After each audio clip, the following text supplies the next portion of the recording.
I'm not gonna lie, 2025 has actually been a pretty sweet year. It has not been uncommon for me to sit down to do these like yearly what has been my favorite things of an entire year, and I kind of have to like massage the back end a bit. And it's not because I want to try and make an argument that a year was necessarily better than it was. I just never like being a part of the statistic that leads to people saying everything is horrible, anime is done, everything is garbage, because there's a lot of doom and gloom people that have existed over the last handful of years, and I don't like to feed into that. So when I do come to a year and I'm legitimately happy that I have to cut things off a top 10 list, I think that's pretty good, because like last year, my number 10th slot ended up going to like this weird amalgamation of a whole bunch of things, not necessarily because I had to cut them, but just so that like I didn't think that they were necessarily fully list worthy in the same respect as everything else on the list. So I just kind of lumped everything together in the 10th slot. We're not doing that this year. In fact, I'm fully expecting to get some heat for some things that A, are not on this list, even if I might put them in the honorable mentions, and B, you know, for things that I actually put on the list, because at the end of the day, it's my list, and there's at least one, if not two things that we're going to be talking about today that nobody else is going to mention, because obviously I just have shit taste. So we're going to get right into it, and we're starting with the honorable mentions, and as I do with a lot of my lists, the honorable mentions will include sequels and continuations. Sequels, because as good as they are, I always have this weird problem of like trying to judge them compared to the things that came out this year, but doing that in a way that doesn't have like previous seasons taint that, if that makes sense. So Dandadan came out this year, and Dandadan Season 2 was amazing. It was great, but if I'm trying to compare it with everything else that came out this year, it's hard for me to do that without saying, well, Dandadan is great, but also because of Season 1, which came out last year. But to then bring that into the comparison, I always find a little bit unfair. You might not agree with me on that, but it is a thing that I have lodged in my brain, and so that's why I end up moving the sequels to honorable mentions. So Dandadan Season 2, great. Same thing with Apothecary Diaries. Apothecary Diaries also gets my award. Not that I'm giving out awards necessarily. Apothecary Diaries does have one of my favorite OPs of the entire year. The first OP of the season this year that it had was absolutely stellar. It was stuck in my mind for far too long, to the point that it is occasionally on repeat in my brain, even this many months later. There is going to be an OP on the actual list proper that I very much like, and also will probably come in like tied for best OP, or maybe not tied, probably a little less. We'll get to that. And also, as far as sequels go on the honorable mentions list, I'm also going to give it to Orb, not because Orb doesn't deserve to be on the list, and also if it was on the list, it would probably be in somewhere in the top 3, if not the number 1 slot, but also because I put Orb on my list last year and I don't like doubling up. One of my biggest criticisms of award shows of any kind, anime or no, is the times where you have an entry that exists multiple times throughout multiple years. That happens at the Game Awards, that happens at the Crunchyroll Anime Awards far too often. I've just always been of the belief that like, if you win a thing in one year, you should not then be eligible for the exact same thing the next year. And I know that gets a little contentious, like when it comes to multiple seasons. Well, Season 1 was really good, but like Season 2 was also really good and better than everything else that year. So why shouldn't it? And I'm like, okay, well, that's kind of like my weird, not an exception. It's just like, no, I agree with you, but I'm still making the exception to kick it off because I don't want things to get multiple seasons. For example, we all know that Frieren is coming out next year. So 12 months from now, when I'm sitting down to do my best of 2026 list, Frieren's not going to be on it, despite how good it probably is going to be, because it already won my best of year back when Season 1 came out. Everyone knows I love Frieren, so nothing has changed about that. Now, the next problem is that when I get into the honorable mentions, for things that are not sequels, these things that could have been on the list do not fall under my I'm not doing sequels rule, but just, at least in my mind, it's not that they weren't good enough to be on the list. In fact, the reason I even have them in the video, this video at all, is because I think they are worth mentioning. But if you're trying to make a top 10 list, you can only have 10 entries unless you want to have exceptions and little caveats all over the place. And I've learned that I hate those the more and more I do them. But inevitably, that leads to some entries that are going to have some people disappointed. So for example, I'm putting in From Bureaucrat to Villainess, Dad's Been Reincarnated into my honorable mentions list, despite the fact that I enjoyed the hell out of it. The villainess subgenre has always been a thing that I've actually surprisingly have never gotten tired of. Any other subgenre that has been like this, where it's just like a set amount of tropes that get repeated ad nauseum endlessly. I always find that I get tired of, except for like a couple of standout entries that show up every couple of seasons and things. But like the villainous subgenre, I don't think that there's been an entry in it that I dislike. Some that I might like more than others, sure. And there are always aspects about the villainous subgenre that I always find a little interesting, like the shows that are just like, oh, my main character's totally a villainess, but it's like, you don't really fit that title or that label very well, maybe for like 30 seconds in episode 1, but we move past that pretty quickly. Regardless, from bureaucrat to villainess just sees this, I wouldn't say middle-aged, maybe late-aged. It's hard to tell his actual age, and I can't remember if they give it. This dad who's been reincarnated into his daughter's favorite otome game. And the thing is that this man was a gamer, but he was a gamer of his generation. And so, at least for me, who is unfortunately a bit old, I'm not as old as this man, and he pulls in references that I am astounded even exist. He goes through the experience of a normal otome game, but then he references things from his generation, which is great, I feel like, for like the modern generation, because then you get all of these old, really great classics that you get mentioned that would not be mentioned anywhere else, and maybe you might go and look them up and find them later. Statistically, you won't, but they keep getting brought up in regards to how he is experiencing this world, and of course, because he is stuck in an otome game, he's literally in an otome game. It's not like another world or anything, and the game is playing on the television back in his home, and his daughter and his wife are like sort of kind of steering him in different directions, which is kind of weird because it's like, well, it's your dad and he's dead? ?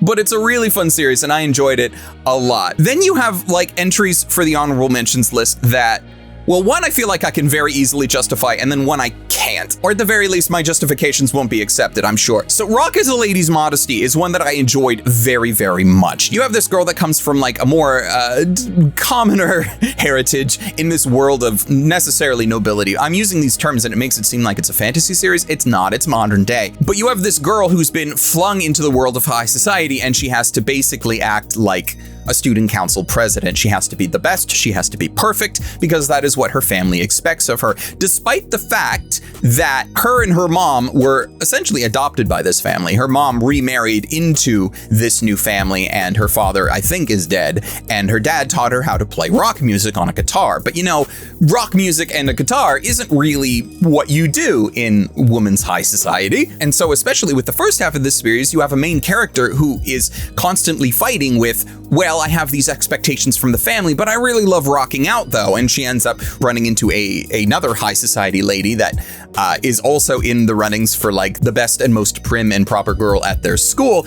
And she plays the drums and she loves playing the drums kind of a bit too much. And they end up having their little secret off club room in the middle of nowhere on campus. And they go and they practice rock and they find some other people to join them and so on and so forth. The problem that I had with it is not necessarily its beginning. I feel like its start was one of the strongest of the year. The problem is that I had certain expectations for where it was going to go. There are certain things that I liked about how our main character dealt with society and the conflict that she had. And then like by a little past the midpoint of the show, we kind of just forgot all of that. And what we got replaced with didn't really jive with me that well. I didn't feel like it was the same. It felt like a different show. They ended up going to a competition, and it's like the whole balance between the high society life and the expectations and then the rock that she wanted to do kind of got discarded, and we just full went into, oh no, this is just a rock series now. And I'm like, it was fine. It was still good, but it wasn't what I really loved about the first half. So I ended up being a little disappointed in it. Then on honorable mentions, we have The Summer Hikaru Died. And the reason why it is in the honorable mentions and not in the list proper is because I haven't finished it.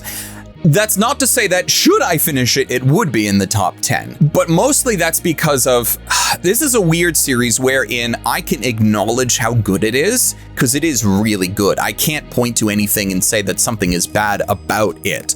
But also, the more I was trying to get into the series, the more I found it hard to watch. It leans into particular parts of I don't know if horror is the correct genre, but there's a lot of things about it that kind of make me a little squeamish, probably in the same vein as Parasite the Maximum. I hated Parasite the Maximum, despite the fact that it is a very good series. It just has certain things that set off a weird sensor in the back of my mind that just makes me uncomfortable, and it is not a watch that I found necessarily enjoyable, despite it being good, if that makes sense. And we're going to talk about something later that has a similar vibe, but made it onto the list regardless. But there are only so many things I think I can put on the list that give me that feeling. So it is a really great show. And if you haven't watched it, I would suggest you at least try out a couple of episodes to see if you get a similar feeling to that. And if you don't, you're going to love it. But at least for me, that was a problem. The last entry in the honorable mentions list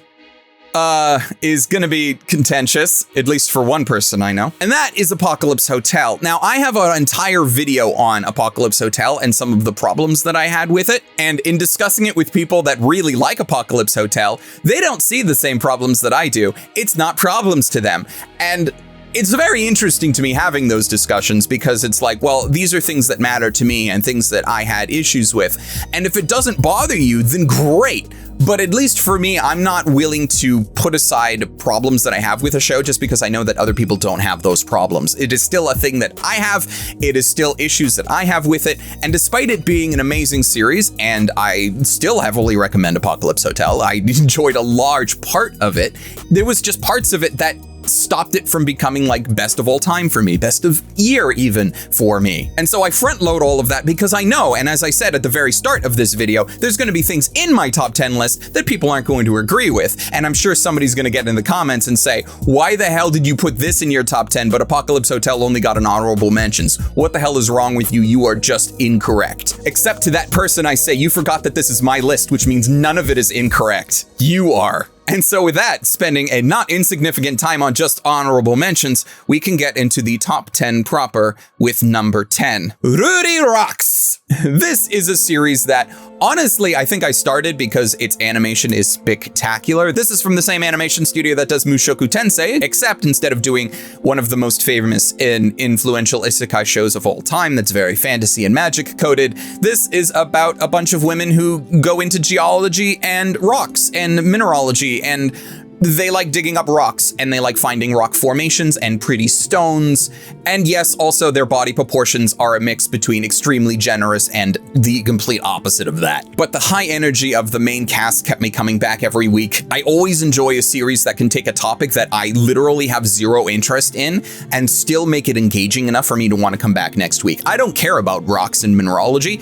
I still don't. Never did, never have. Yes, rocks are pretty and I'd like to hold them and look at them and put them up into the light, but like, I would never get as invested into this hobby or this line of work as some of the main characters here do, but damn do I like watching them do it. And so for me, that's an easy one into the 10th slot. Then we get to number 9, and this year my number 9 goes to Takopi's Original Sin. Now, I haven't talked about Takopi on the channel. I was forced to watch Takopi, and I say forced very lovingly, by my good friends Miles and Geoff over at Quest for the Best podcast. This podcast that we do trying to find some of the greatest anime of all time. They both watched Takopi and decided that it was so good that I had to watch it. And it's one of those, I don't regret that they told me to do that, but I also did not necessarily enjoy the experience. This is what I meant when I was talking about the summer Hikaru died. If I don't enjoy the experience, why is it in my top 10 list? And the answer is it's just that good. Takopi follows this little alien ball of naivety and innocence who gets thrown into one of, if not the most depressing tales about children in domestic abuse situations that has ever been put to animation. When I watched it and when I discussed it with them, I compared it to like Grave of the Fireflies for just how depressing it can get. And also because, like Grave of the Fireflies, I will never watch this show again. You probably will never be able to make me watch this show again. There are a lot of anime out there that, like, I will say I probably won't ever watch it again, except if I was to make somebody else watch it, then I would gladly watch it with them and like re-experience my first watch with them, live vicariously through them. Now with Takopi, if you want to go watch Takopi and we know each other IRL, go on. I'm not going to be in the room. Enjoy. It's good, but man, is it depressing. And that's why it's further down on the list than other things might be, because I can agree that it is extremely good. It is such a well-crafted anime, but just by the nature of its content and how it was not enjoyable for me to watch, despite being good. It's that weird balance there that makes it worth mentioning, worth putting on the list, but my God, do I not like it. It's such a contradiction, and yet here we are. Moving on from that, we get May I Ask for One Final Thing. Now, out of everything on the list, this is the one that, despite it being in the number 8 spot and not the number 10 spot, is probably the closest thing to being kicked off the list. And I only say that because I haven't finished it yet. And me being the guy that constantly says the ending is paramount, perhaps by the time I finally get around to the last couple of episodes, which I haven't been able to get to because December is December, by the time I get to those final episodes, then maybe I would change my mind and kick it off, and maybe then Apocalypse Hotel would be on the list. But it's a series that I think technically, goes into the villainous subgenre, in that it follows a lot of the same tropes, especially in the early setup, where you have a main female character who was betrothed to a guy, and then he decides that he's gonna cheat on her with somebody else, but not really cheat because this is nobility, and he's instead gonna break off their engagement so that he can go with the other woman who has captured his heart for one reason or another.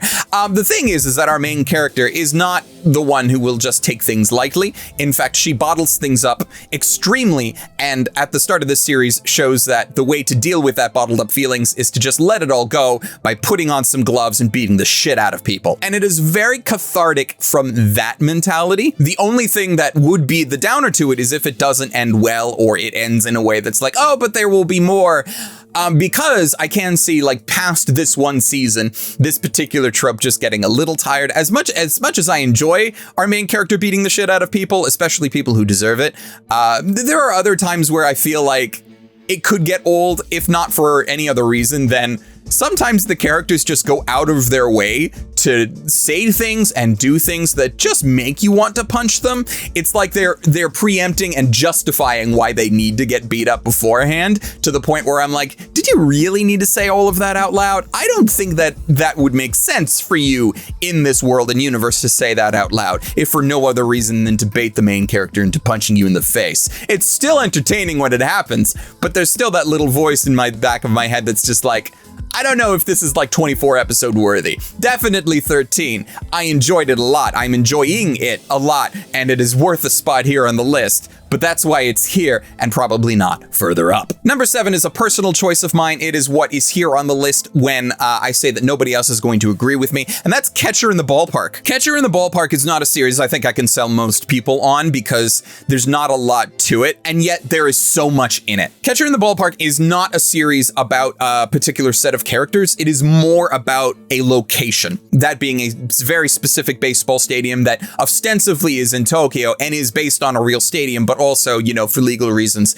is its own thing. They have their own baseball team and their whole league that doesn't actually exist and is in no way connected to any real baseball league that does exist for legal reasons, probably. And while it does have technically 2 main characters, the vast majority of the series is more about the experience of going to the ballpark and the people who live and not live, you don't live in a ballpark, but people who spend their lives at the ballpark either because they enjoy going or because they work there and the various jobs that they do. The main characters, quote, I put in heavy air quotations, the 2 main characters, the ones that get the most amount of screen time, is a young salaryman who ends up very much coming to the ballpark in order to relax after a long days of work. He likes enjoying watching the game and then having a beer. And it just so happens that our other main character is one of the girls who serves beer. And there's a whole interesting culture about the girls who serve beers at baseball stadiums, because it's kind of like this weird cross between like idol culture and like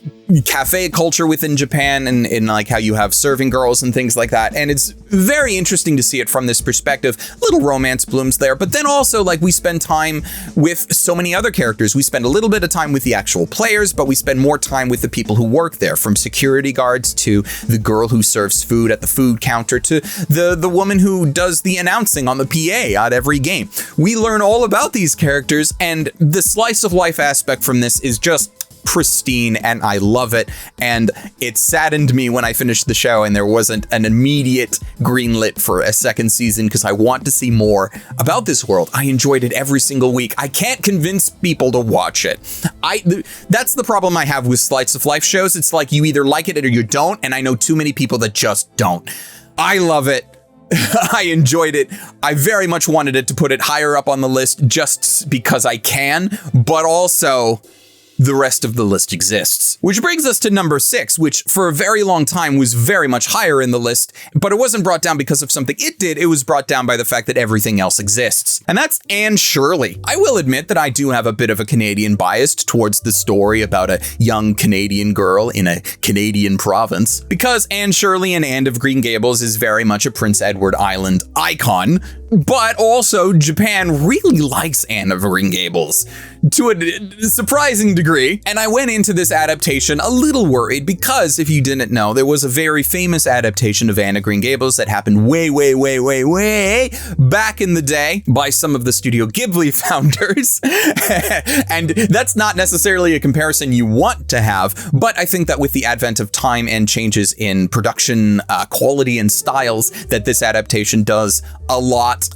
Not to replace the old adaptation of Anne of Green Gables, but to give it its own spin. And if for whatever reason you just want to or can't watch older anime because it's just a thing that you just can't get through, then being able to experience Anne of Green Gables in an animated medium, this is a very good series for that. Being able to see an adaptation of Anne that covers things that other adaptations don't. So Anne of Green Gables is just about this little orphan girl who accidentally gets adopted by this older couple in PEI, and because she is so worldly and obnoxious, she ends up entering herself into their hearts and ends up staying adopted instead of going back to the orphanage in Halifax. I think it was in Halifax or somewhere in New Brunswick. And her adventures living at Green Gables and spending time in the fictional area of Avonlea within PEI is just fantastic, and it was animated supremely well. And then also, even if you are a fan of other adaptations of Anne of Green Gables, like I happen to be, I like the fact that it covers things from the books that others don't. Prior to this, like if I wanted to watch Anne of Green Gables, I would be watching the Megan Follows live action adaptation of Anne of Green Gables, but there are many things that that adaptation just doesn't cover. There are characters like Davy and his sister that don't exist in those adaptations, for a variety of probably extremely legitimate reasons, but they just weren't there. But here, it is there, and they spend a lot of time covering many things that the other adaptations just don't. And I love that, because it's very much an adaptation that's no, the books exist, we're following the freaking books, man. And I appreciate it so much for that. Anne of Green Gables also is the show that I was talking about when I brought up Apothecary Diaries in the honorable mentions for having a supremely great opening. I still think that Apothecary Diaries edges this one out just a tad, but like if I was to fully compare the two, I think it's because I enjoy the music of Apothecary Diaries from its opening more than the Green Gables one, but for Anne, I prefer the animation far over Apothecary Diaries. But like overall, because I've had the Apothecary one stuck in my head for the vast majority of this year, it just ekes out over Anne ever so slightly. Number 5 is interesting, and I say that because number 5 is only here because I did my best and my due diligence to try and make sure that I found everything throughout the year in the last couple of weeks to make sure I was caught up on everything. And this was something that I did not watch until I was literally prepping for this video. And that's Fujimoto's 17 through 26. If you don't know Fujimoto, he's the mangaka for Chainsaw Man. So you already know him, or at least you know of him. He had a bunch of short stories that he wrote between the ages of 17 and 26. And this is, I want to call it an OVA series because it really does feel like that, but it's more like a compilation film. So like it's more in line with like the Star Wars Visions and the Animatrix. A bunch of different anime studios and a bunch of different creatives came together to adapt all of these various short stories, and it got released as a set essentially. And the reason why I put it at number 5 is I don't think I've had enough time to like really latch onto them in the same way, even if individual entries are just Holy shit. But also because it is like this weird mishmash of creatives, it's all of these different short stories. Some of them hit more than others, and the overall experience of watching everything here is just great. There just happens to be like some that peak more than others, and I honestly think that just comes down to the person watching it. I feel like this is very much people will have different favorites from the individual stories that got adapted, and that's perfectly fine. But overall, man, if you haven't watched these, you need to get on that. And so that's me telling you, get on that. But of course, if after doing all of that, you're not sick of Fujimoto yet, number 4 goes to Chainsaw Man, because I mean, I went to go see 2 anime films in theaters this year, that and Demon Slayer. You'll notice that I'll never mention those 2 words again because I don't feel like I don't feel like I enjoyed that experience as much as I probably should have, and I'm not as much into that series as I have been with Chainsaw Man. But Chainsaw Man, I mean, this movie was just absolutely fantastic. I enjoyed the experience of going, largely. See my video on that. And it is a spectacular adaptation, and I'm very much looking forward to further Chainsaw Man stuff in the future. Now, you could say that I am somewhat breaking my rule about sequels by putting this movie here, because it is essentially a sequel to the first season. But also, I really like the movie, man. Screw you, it's my list. Oh, but didn't you say only a handful of minutes ago you didn't like giving caveats and exceptions? Oh, you don't like doing that. Sure. Moving on into my top 3, which has no exceptions or caveats at all, we're starting with Medalist. Medalist is fantastic. I don't like a lot of sports anime, but the reason why I enjoy not liking sports anime is because then when I do find one that hits, it hits super freaking well. So Medalist is about figure skating. It follows this young girl who is a bit older than she probably should be to get in and get the muscles and the muscle memory for figure skating, but she's very passionate about it, and she ends up meeting this trainer at her ice rink who himself also got into figure skating rather late, so late that he wasn't able to properly compete, and it's been like this weird thing that's been weighing on his mind for pretty much his whole life ever since he realized it and came to the realization that he can't possibly compete at a high level because he just started way too late. He discovered everything too late. So he looks at this young girl and sees her drive and her passion for this sport, for skating in general, and sees himself and is like, I want to make sure that you can succeed, or at least give it your best freaking shot.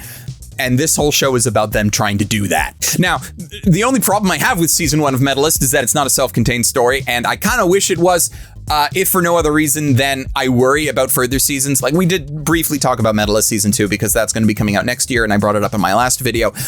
But I always worry when you have a really good first season like this that very clearly is going to continue on, or at least the story should, because then I never know if further seasons are going to be adapted as well, and how is it going to end. I want to know how this is going to end, but since I am more so an anime watcher rather than a manga or light novel reader, I don't always like going into the original material to find out the answers to those questions, even if the original material ever ends. Do you want to know how many things that I even bothered going into the original material only to find out that the author stopped or went on hiatus forever, or, you know, he's just vibing now with the rest of their life? That's fine. So the main reason why Medalist is at 3 and not higher, despite my love for it, is because it wasn't a complete package. Unlike my number 2, Milky Subway. A lot of people I know aren't going to give credit to Milky Subway either because they didn't watch it, because it's not a traditional anime in that it wasn't released in the same way as everywhere else. It's on YouTube. The whole thing is on YouTube, and it's only 45 minutes long. It's basically a short film that was cut up into multiple parts. But this short film, essentially, I have watched so many times from beginning to end this year, it is not even funny. I don't even know how I do it. It's just a matter of, for whatever reason, somewhere along the line, either because I recommend it to a person, or I needed to get clips, or I needed to get screenshots for a thumbnail for a podcast that I do, I end up watching one episode and then I just let it play, and I just spend the next 45 minutes rewatching the whole thing. I have watched Milky Subway in its entirety at least half a dozen, if not a full dozen times by now, and I don't regret any single one of those watchings. It is a CG anime that follows 2 delinquents. Well, it starts with 2 delinquents if you watch the prequel Milky Highway, and it moves on to a whole set of delinquents who get forced onto the subway ostensibly to clean it for community service, but then the whole thing kind of gets hijacked, and they need to figure out how to get off of the train and, you know, be safe while also being interrogated by the police, who's just like, okay, look, you were here, you are all delinquents, you are here for a reason, what the heck happened and how can we fix this? I love it because it is like this pure condensation of all of these different elements. It is extremely tight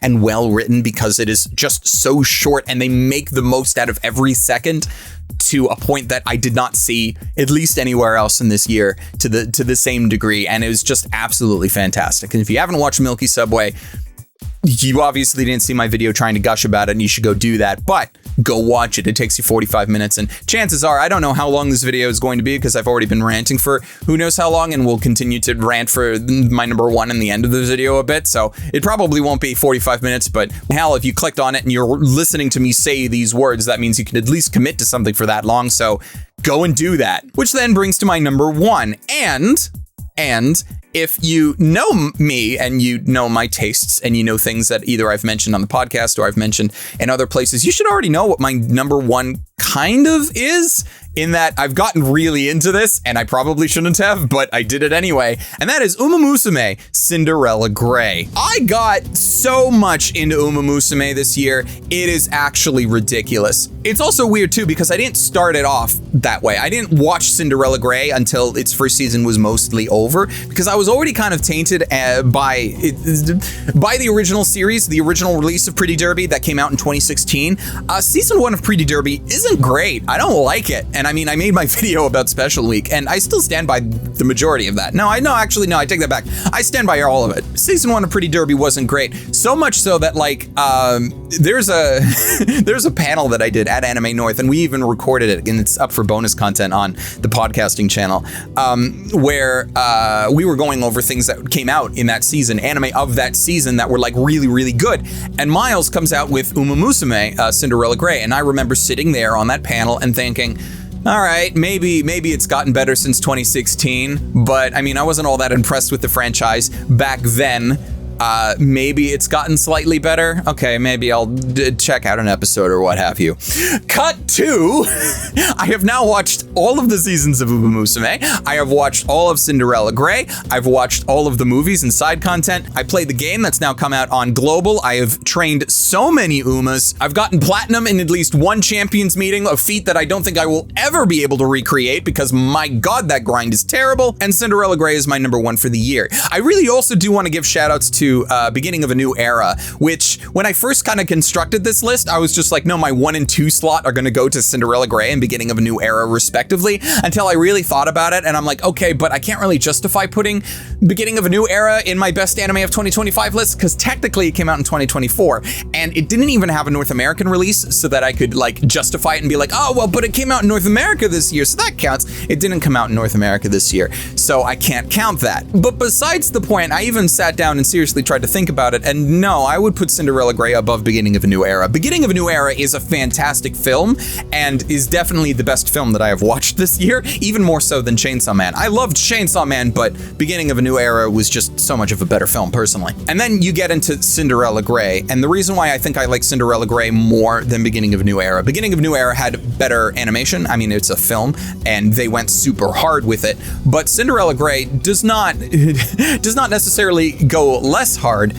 It's just a difference of TV versus movie, and do you like different characters over others? Do you enjoy watching Jungle Pocket in the movie, or do you like watching Oguri Kappa in Cinderella Grey? And Oguri Kappa is just an amazing character. No shade on Jungle Pocket, but Oguri Kappa is kind of the GOAT. In the franchise in its entirety, she's one of the best that ever did it, and continues to be, because as I sit here on the JP servers of the game, a new version of Oguri Kappa came out to celebrate Cinderella Grey, and she's broken as fuck. Not that I play JP, so like I'll get her eventually, though we're gonna get her Christmas version on the global version pretty soon, and she's also probably the most broken Uma there as well. Oguri Kappa is not like the main character of all of Uma Musume. She probably should be though, but you know, Uma Musume is a franchise that can have many main characters, and it's probably better that they do, just because there's so many differing personalities and greatnesses all throughout, and I love all of them. Well, most of them. Some of them whatever. And that's not a dig at Special Week. I actually do enjoy Spei-chan compared to some of the other Umas who I honestly don't even care enough to name. But back to round off the thoughts on Cinderella Grey. Cinderella Grey is probably one of the best sports anime I have ever watched. And again, as I mentioned previously with like Medalist, getting me into sports anime is very hard because I don't generally like sports, and you need to give me a reason to care about it. Uma Musume has gotten me to care about horse racing to a degree that I did not think possible. To the point now, because all of the characters are based on real horses that actually existed, the amount of horse racing knowledge I know about like horses that raced in Japan in the 1980s, I know too much. I don't know why I know this, but because it is tied into this thing that I've hyperfixated on for most of this year, I just know it, and it's great. And Cinderella Grey, despite the fact that I know what is going to upcome because the plot basically follows the actual horse's race career, so now I know how those races are going to end up, and yet I still sit there and I watch them, and I am fascinated and enthralled, and I see what you did there because you don't got the rights names to that horse, but my God, it's still a good character. Cinderella Grey has all of the things that I think like shonen and sports anime do really well, and then they apply it to this horse racing this horse racing sport that doesn't actually exist because, you know, horse girls don't exist, and that's fine. But I legitimately have not enjoyed anything else this entire year to this extent. And I know that is partially me kind of putting in my hyperfixation on the franchise as a whole that I've fallen down the rabbit hole into this year, into this one show. But my God, I can't not do that. I have spent too much time watching, playing, discussing on Discords and threads and things about Uma Musume that I can't not put this here. Uma Musume, like 2025 for me has been like the year of Uma Musume. I was there in freaking May, as I said, on a panel, and I did not care. And cut to 7 months later, it has been my whole life for far too long. I should probably disengage myself from the franchise now very quickly and put myself into detox and find something else to be hyperfixated on. Maybe not. I will say that Cinderella Grey did not do the thing that others have of my best of years, where it surpasses my greatest of all time, which is currently being held by Frieren. I would still put Frieren above Cinderella Grey, but my God, did it come close, and is it coming closer?